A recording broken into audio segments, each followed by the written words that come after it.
اعوذ باللہ من الشیطان الرجیم بسم اللہ الرحمن الرحیم۔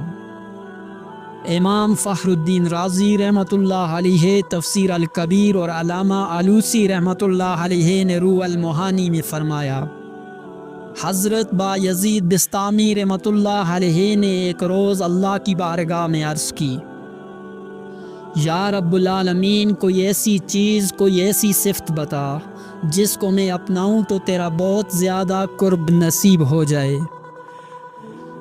باری تعالیٰ، میں نے ہر صفت اپنانے کی کوشش کی، مگر جس صفت کو میں نے اپنایا تجھے اس میں کمال پر دیکھا۔ میں نے کوشش کی کہ سخی ہو جاؤں، سخی ہو گیا، مگر تجھے سخاوت میں کمال پر دیکھا۔ علم ہوا تو میں نے تجھے علم میں کمال پر دیکھا۔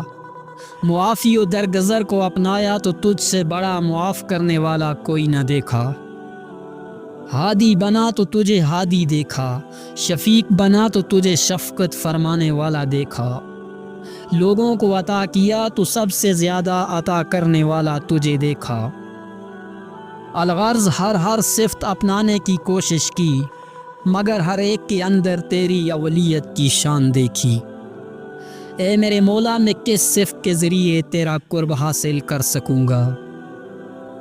اللہ تبارک و تعالی نے جواب دیا، اے با یزید، وہ صفت اپنا جو مجھ میں نہیں ہے، میں تمہیں اپنے قریب کر لوں گا۔ عرض کرتے ہیں، اے رب العالمین، ایسی کون سی نعمت ہے جو تیرے خزانے میں نہیں؟ اللہ رب العزت نے جواب دیا، میرے پاس بندگی نہیں، اس لیے کہ بندگی نام ہے جھک جانے کا، اور میں جھکنے والا نہیں ہوں۔ بندگی نام ہے کمزوری و تواضع کا، اور میں کمزوری اور تواضع سے پاک ہوں۔ بندگی نام ہے مانگنے کا، جبکہ میں تو دینے والا ہوں۔ پس ایسی صفت کے ذریعے میرے پاس آ جو میرے پاس نہیں، اور وہ صفت صرف اور صرف بندگی ہے۔ بندگی کا لباس پہن کر میرے پاس آؤ تو میں تمہیں اپنے قریب کر لوں گا۔ کمال تواضع، کمال انکساری، کمال خشوع، کمال خضوع اور سراپائے بندگی بن کر میرے پاس آ۔ تو میرا بن کر آ تو میں تجھے اپنے قریب کر لوں گا۔ یہ قرب کی عظمت ہے۔ قرب کا کمال عبدیت و بندگی میں ہے۔